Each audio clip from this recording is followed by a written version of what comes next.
I'm sitting in the Bicycle Thief, Halifax's glittering seafood haven, the clink of wine glasses mocking the storm raging inside me.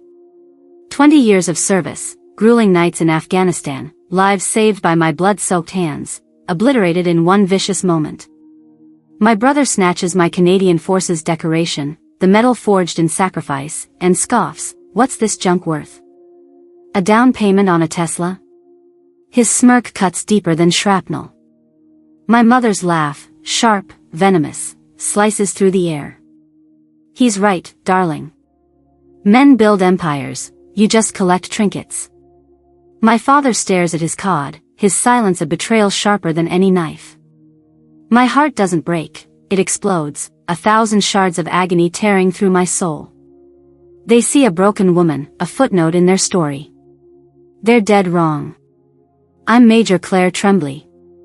I'm 38 years old. And they've just ignited a war they'll never win.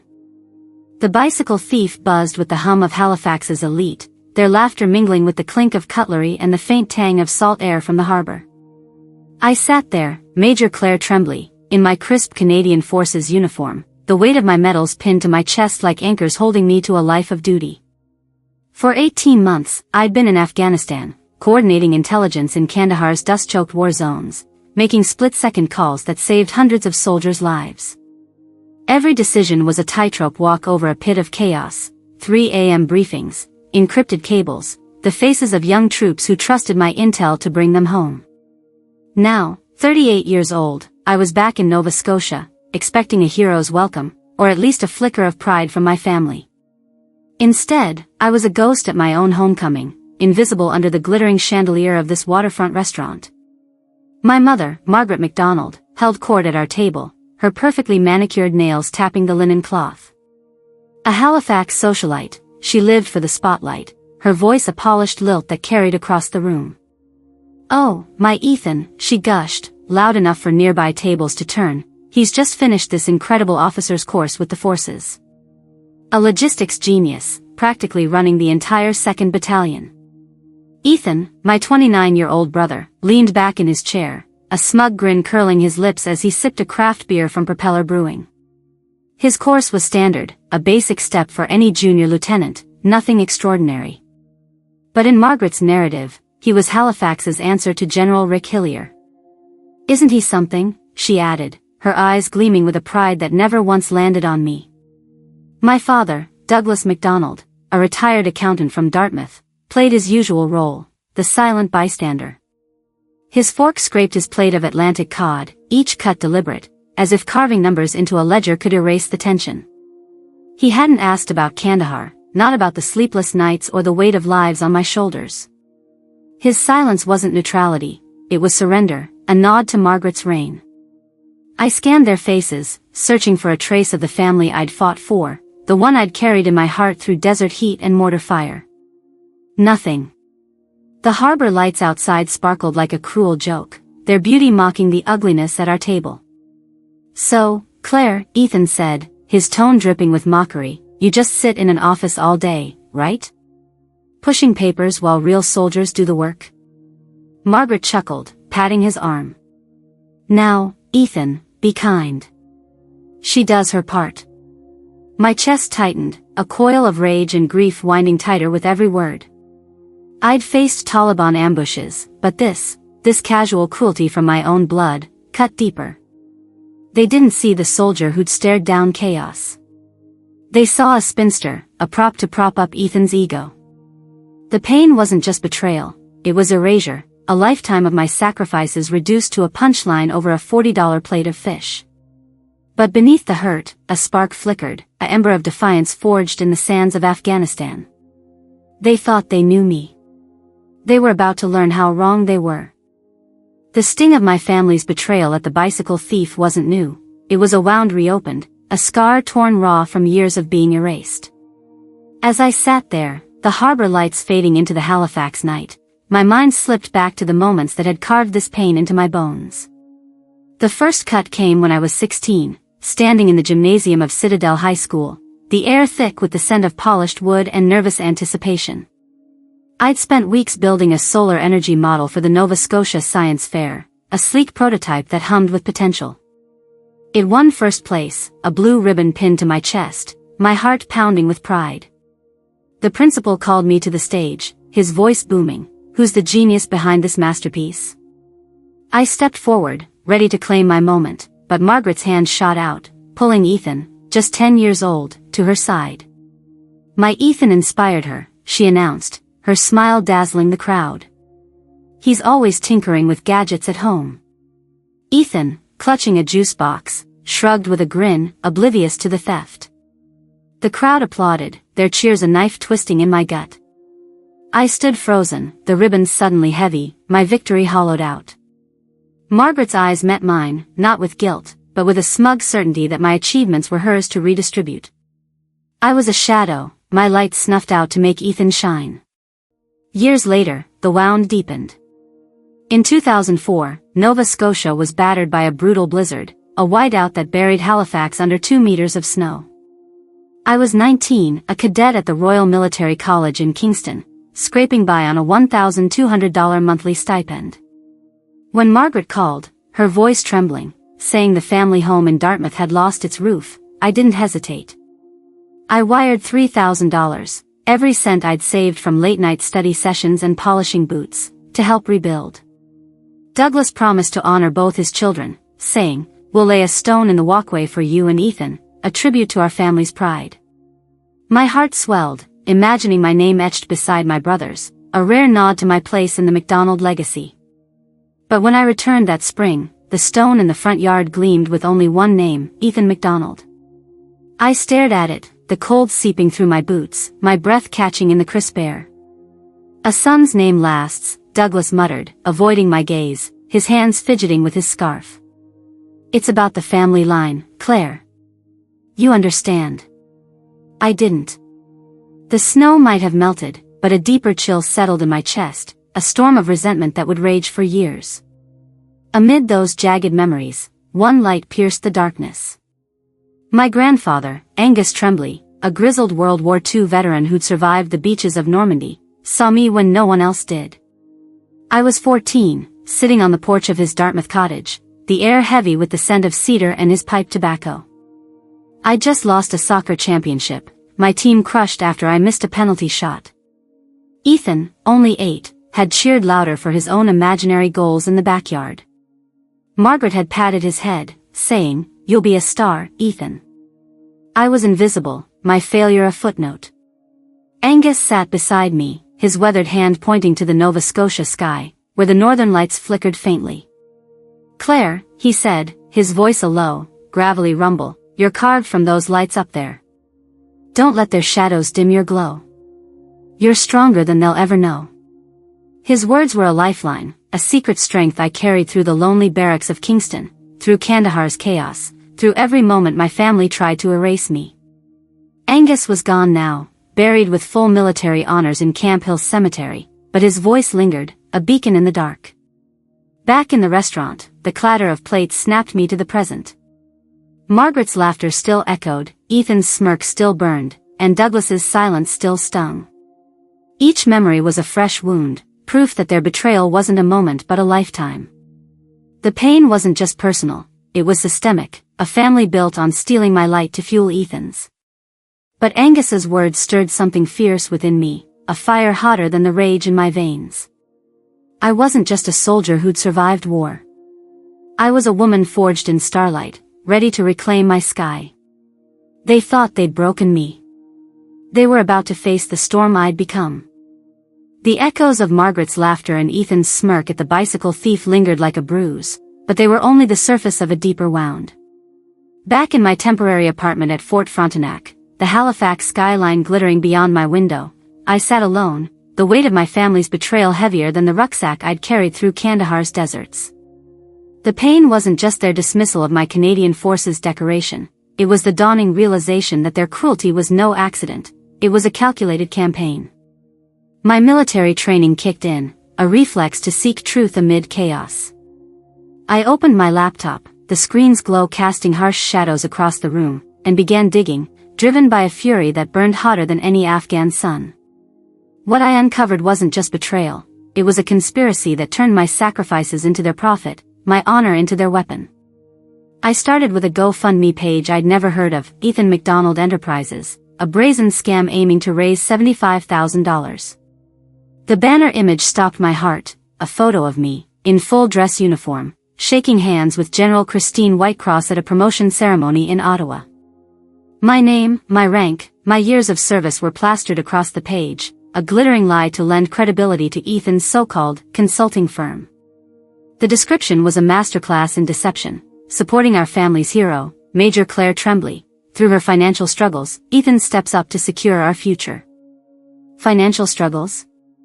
I'd sent thousands of dollars home, every cent earned through sweat and blood. Margaret's fingerprints were all over it, her saccharine Facebook posts tagged with #ProudArmyMom and #FutureLeader, painting Ethan as Halifax's golden son while I was reduced to a pitiful footnote. Our Claire's been through so much, one post read, but Ethan's vision will lift us all.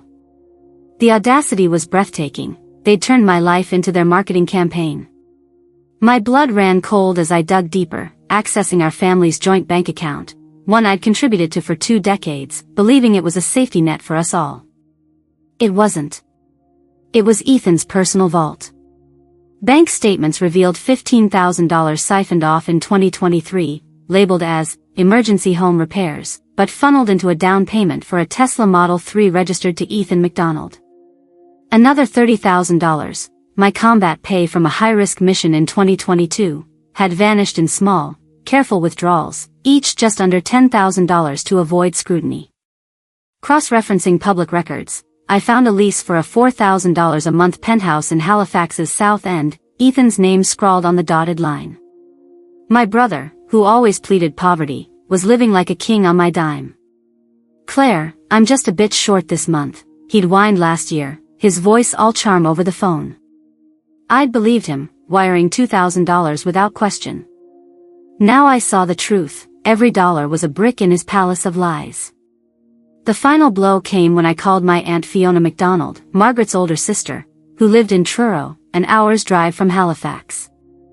I'd sent $5,000 last spring for her heart surgery, a procedure she desperately needed after a scare with angina. "Fiona," I said, my voice tight, "how's your recovery going?" A long pause crackled through the line. "Recovery?" she asked, confusion lacing her soft maritime accent. "Claire, love, I never got that money. Margaret told me you were strapped for cash, struggling to make ends meet. She said not to bother you, you had enough on your plate." My knees buckled, the room spinning as I gripped the counter. "But Ethan," Fiona continued, her voice warming, "that sweet boy sent me $1,000 for my doctor's visit. Said he'd cover the surgery once his business takes off." The lie was a sledgehammer to my chest. They hadn't just stolen my money, they'd used it to paint me as a failure and Ethan as a savior. "Fiona," I whispered, barely holding back the rage, "I sent that $5,000. It was for you." Her gasp was a small, broken sound, and in that moment, the full scope of their depravity hit me. They'd preyed on an elderly woman's trust, weaponizing my compassion to fund their fraud. The laptop screen blurred as my vision swam, not with tears but with a white-hot fury that scorched every trace of the girl who'd once trusted her family. This wasn't dysfunction, it was predation. Margaret and Ethan hadn't just erased my achievements, they'd stolen my name, my money, and my love for their own gain. The northern lights outside my window flickered faintly, a reminder of Angus's words, "You're carved from those lights." That spark of defiance roared into a blaze. They thought they'd broken me, but they'd miscalculated. I wasn't just a soldier, I was a strategist, and their lies were about to face the full force of my reckoning. The northern lights pulsed faintly beyond my Fort Frontenac apartment window, a silent echo of my grandfather Angus Tremblay's words, "You're carved from those lights." But the fire in my chest burned brighter, fueled by the sickening truth I'd uncovered about Margaret and Ethan's betrayal. Their lies, stealing $5,000 meant for Aunt Fiona's heart surgery, siphoning $45,000 from my combat pay, and using my name to scam Halifax with a $75,000 GoFundMe, weren't just personal wounds. They were a calculated assault on my honor, my sacrifice, my very identity. I wasn't a grieving daughter anymore. I was Major Claire Tremblay, an intelligence officer trained to dismantle enemies, and my family had just become the target. In the sterile glow of my laptop, I launched Operation Aurora, named for the lights that guided me, a mission to expose their fraud with the precision of a military campaign. My apartment transformed into a war room. The coffee table was shoved aside, replaced by a whiteboard scrawled with Operation Aurora in bold black marker. I pinned a map of Halifax to the wall, marking key locations: the bicycle thief, where their mockery began, the South End penthouse, Ethan's throne of stolen wealth, and our family home in Dartmouth, the heart of Margaret's propaganda. My military training took over, a familiar rhythm of discipline cutting through the chaos of betrayal. I logged into a secure VPN, my fingers flying across the keyboard, pulling data like an analyst tracking insurgents. First, I revisited the GoFundMe page, downloading every detail: the photo of me with General Christine Whitecross, the $12,000 already raised, and Margaret's comments urging donors to support Ethan's vision. Each click was a spark, igniting my resolve.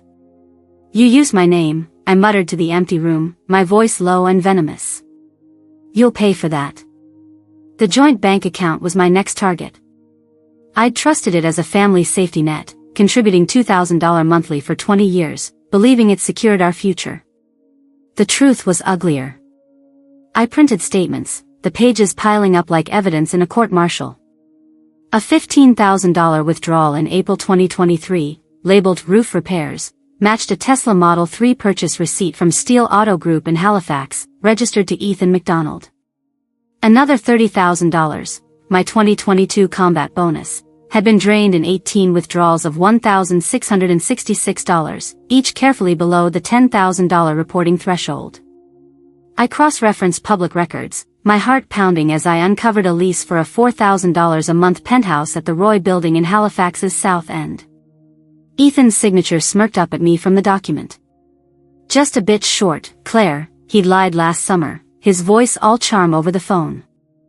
I'd sent him $2,000, thinking he needed groceries. Now I saw his Instagram, flaunting rooftop parties with views of the Halifax Citadel. The deepest cut came from our family's shared cloud storage, set up years ago when Douglas claimed he wasn't great with tech. I ran a keyword search, Claire's money. Dozens of emails loaded, each a dagger. One, dated March 2023, from Margaret to Ethan, made my blood freeze. Claire's bonus hit the account, it read. "Tell her the furnace is shot. She'll believe anything. Use it for the Tesla deposit. We need you to look successful, darling."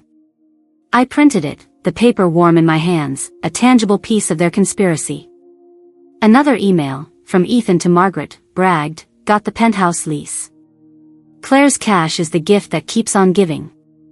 Their words weren't just lies, they were a blueprint for theft, a playbook written in my trust.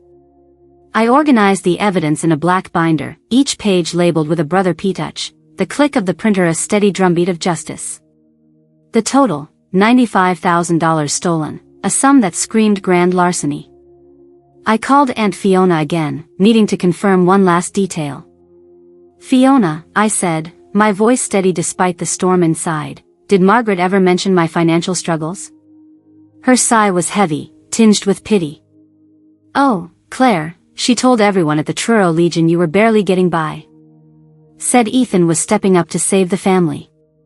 My grip tightened on the phone, the plastic creaking. They'd spread lies to our community, painting me as a failure to prop up Ethan's fraud. The northern lights outside flickered, a faint pulse against the night. Angus's voice echoed, "Don't let their shadows dim your glow." That glow was now ablaze, a righteous fury honed by years of discipline. I wasn't just gathering evidence, I was building an arsenal. Margaret and Ethan thought they'd outsmarted me. They'd mistaken my silence for surrender. But Operation Aurora was underway, and their empire of lies was about to face a reckoning they couldn't outrun. The black binder, heavy with $95,000 worth of betrayal, sat like a grenade on my lap as I drove across the Angus L. McDonald Bridge to my parents' Dartmouth home. Operation Aurora had armed me with irrefutable evidence, bank statements, emails, and a lease exposing Margaret and Ethan's calculated theft. My apartment at Fort Frontenac had been my war room, but this was the battlefield. I wasn't just Major Claire Tremblay, the intelligence officer who'd outmaneuvered warlords in Kandahar. I was a daughter, a sister, and a soldier ready to dismantle the empire of lies my family had built on my sacrifices. The northern lights were invisible tonight, hidden by Halifax's city glow, but Angus Tremblay's words burned in my mind. You're carved from those lights. This confrontation wasn't about revenge, it was about reclaiming my truth. I'd chosen their turf deliberately, rearranging their cozy Dartmouth living room into a stark tribunal. The plush sofa was pushed against the wall, replaced by 4 hard-backed dining chairs arranged in a tight square, like an interrogation chamber. The TV was off, the usual tray of Timbits absent, the grandfather clocks ticking the only sound piercing the silence. I'd summoned Margaret, Ethan, and Douglas for a family meeting, my voice clipped and formal over the phone, giving nothing away. Margaret arrived first, her heels clicking on the hardwood, her face a mask of irritation.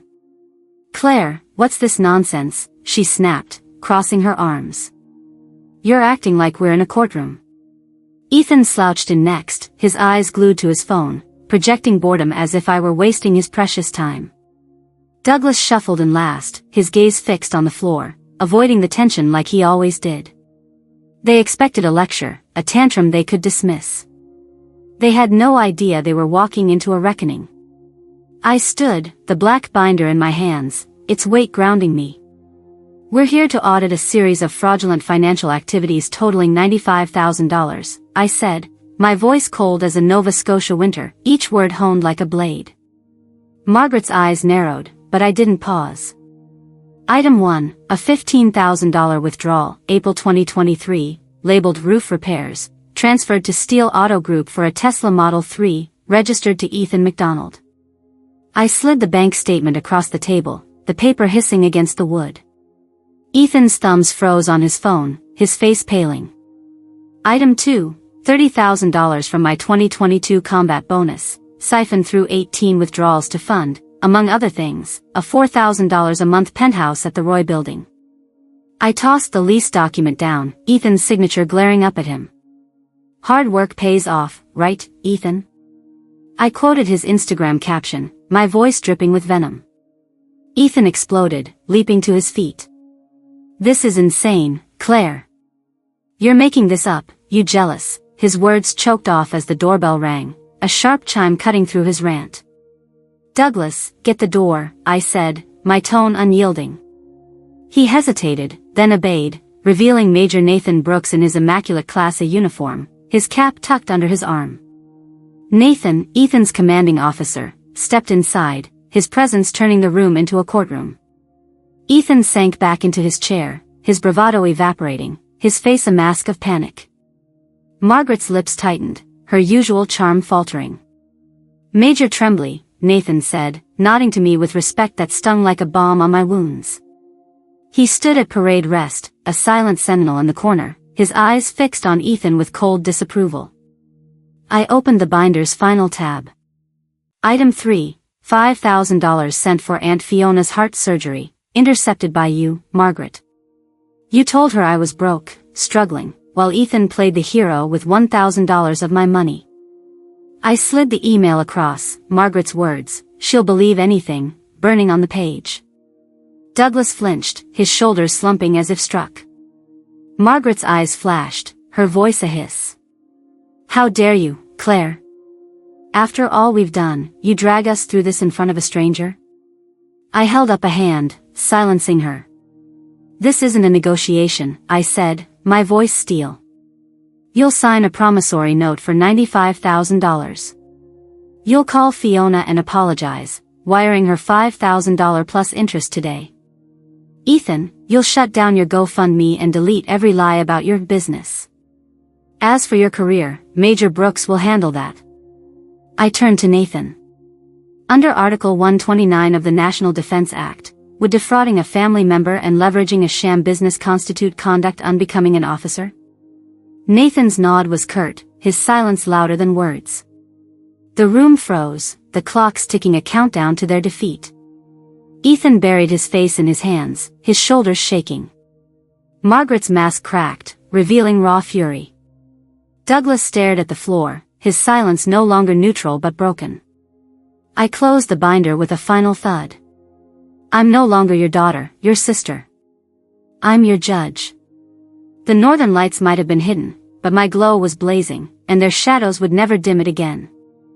The silence in my parents' Dartmouth living room still echoed in my ears. The black binders thud a gavel that had shattered Margaret and Ethan's lies. I'd laid bare their $95,000 theft, $15,000 for Ethan's Tesla, $30,000 from my combat pay, $5,000 stolen from Aunt Fiona's surgery, before Major Nathan Brooks' steely gaze. But their defeat was private, confined to four walls. I needed more. Their fraud had tainted my name across Halifax, and justice demanded a public reckoning. The Halifax Citadel military tattoo, a vibrant celebration of Canada's armed forces, was the perfect stage. Held on the historic slopes of Citadel Hill, the event drew thousands with its bagpipes, drumlines, and fluttering maple leaf flags. Margaret saw it as her chance to shine, to parade Ethan's sham enterprises before Halifax's elite. I saw it as my battlefield, where I, Major Claire Tremblay, would reclaim my honor before the world. The July evening was crisp, the Citadel's stone walls aglow under floodlights as crowds filled the grandstand, their chatter mingling with the skirl of pipes. I stood in my Class A uniform, the Canadian Forces decoration pinned to my chest, its weight a reminder of my sacrifices.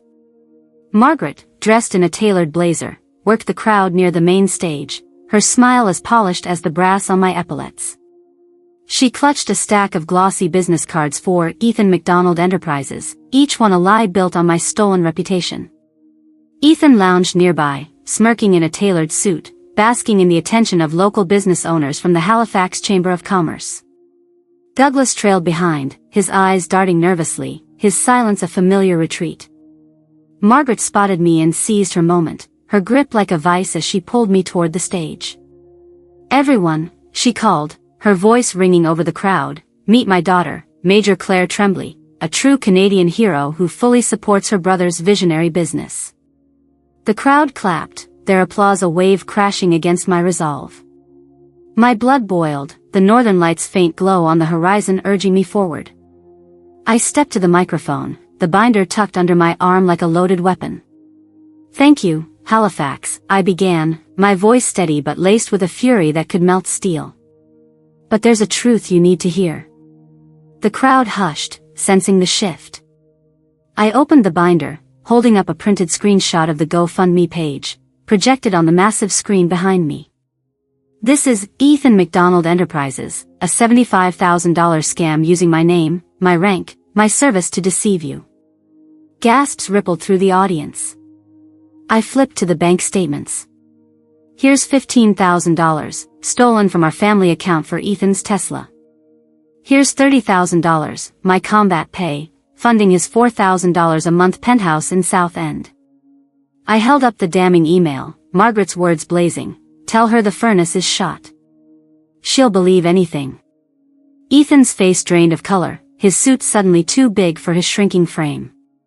He bolted toward the stage's edge, but Major Nathan Brooks, standing in the wings, blocked his path with a single step, his eyes cold as the Atlantic.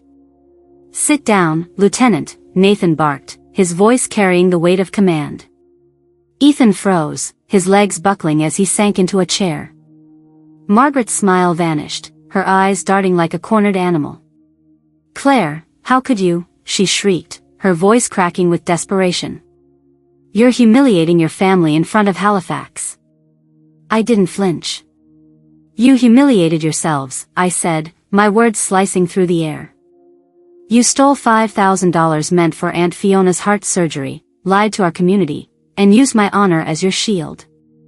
I turned to the crowd, my voice rising. "This city celebrates service, not deceit. The truth isn't for sale, and neither is my honor." The silence was deafening, louder than the bagpipes that had faded into the night. Faces in the crowd, veterans, families, business owners, turned from Margaret to me, their eyes wide with shock, then respect. A lone clap broke the quiet, then another, swelling into a roar of support. Margaret's hands trembled, her business cards fluttering to the ground like fallen leaves. Ethan buried his face, his shoulders shaking with silent sobs. Douglas looked away, his silence no longer a shield but a confession. Nathan stepped forward, his nod to me a quiet affirmation. I closed the binder, its weight now a trophy of victory. I'm Major Claire Tremblay, I said to the crowd, my voice clear and unbroken. And I stand for truth. The citadel's lights burned bright, but my glow, carved from the northern lights, outshone them all. Their lies were exposed, and my sky was mine again. The roar of the Halifax Citadel military tattoo crowd still echoed in my ears as I left the stage, the weight of my public victory over Margaret and Ethan's lies settling like a tide after a storm. Their $95,000 fraud, $15,000 for a Tesla, $30,000 from my combat pay, $5,000 stolen from Aunt Fiona's surgery, had been exposed, their GoFundMe scam dismantled before Halifax's eyes. Major Nathan Brooks' nod had sealed their defeat, but the battle had left me hollow, the scars of betrayal still raw. I, Major Claire Tremblay, had reclaimed my honor, but I needed more, a place to heal, to rebuild. The northern lights, faint above the city, whispered Angus Tremblay's words, "You're carved from those lights." In that glow, I found the path to redefine my legacy, not as a daughter or sister, but as a woman forged in starlight. A week later, I drove to Dartmouth for dinner at Major General Robert Campbell's home, a cedar-shingled house overlooking Bedford Basin. Robert, my mentor from my early days at Royal Military College, had called, his voice warm over the phone, "Claire, Martha's making her famous lobster rolls. You're expected." That's an order. The invitation was a lifeline, a beacon after years of navigating my family's shadows. I stepped into their home, the air rich with the scent of buttery lobster and maritime hospitality. Martha enveloped me in a hug, her embrace lingering as if she sensed my wounds. Their children, some in uniform, others civilians, greeted me with firm handshakes and genuine respect. Major Tremblay, Robert's son, a captain, said, his eyes steady, "Your work in Kandahar saved my unit." We read the reports. No pity, no pretense, just the quiet honor of soldiers who saw me. Over plates of lobster rolls and coleslaw, we swapped stories of deployments and laughed about boot camp mishaps. For the first time in years, I wasn't invisible. I was home. The next day, I visited Aunt Fiona in Truro, her small bungalow fragrant with lavender from her garden. I hadn't told her the full story, her heart didn't need that burden, but I handed her a check for $7,000. "Fiona," I said, my voice soft, "this is for that trip to Prince Edward Island you've always dreamed of. Or spruce up the garden. No strings." Her eyes, bright after her surgery, welled up. "Claire, you're the heart of this family," she said, pulling me into a hug that felt like forgiveness, not for me, but for the trust I'd lost. That check wasn't just money, it was my kindness reclaimed, no longer a weapon for Margaret's schemes. Back in Halifax, I began volunteering at the Veterans Transition Network, a center near the waterfront. I didn't wear my uniform or flash my rank. I was just Claire, helping men and women scarred by war and forgotten by society. I guided them through job applications, untangled Veterans Affairs paperwork, and listened to their stories, tales of loss and resilience that mirrored my own. One veteran, his hands trembling as he recounted a family's betrayal, looked at me and said, "You get it, don't you?" I nodded, my throat tight. Helping them pieced my own heart back together.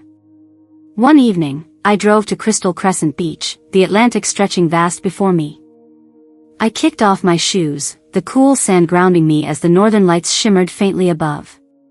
The black binder, locked away in my apartment, was no longer a weapon but a relic of a war won. Angus's voice echoed, "Don't let their shadows dim your glow."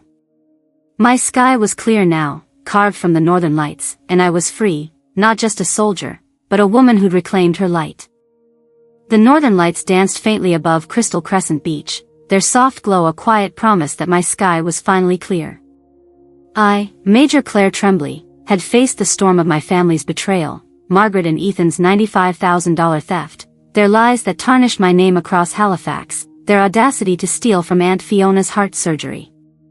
I'd fought back, first in the stark silence of their Dartmouth living room, then before the roaring crowd at the Halifax Citadel military tattoo, my black binder a beacon of truth.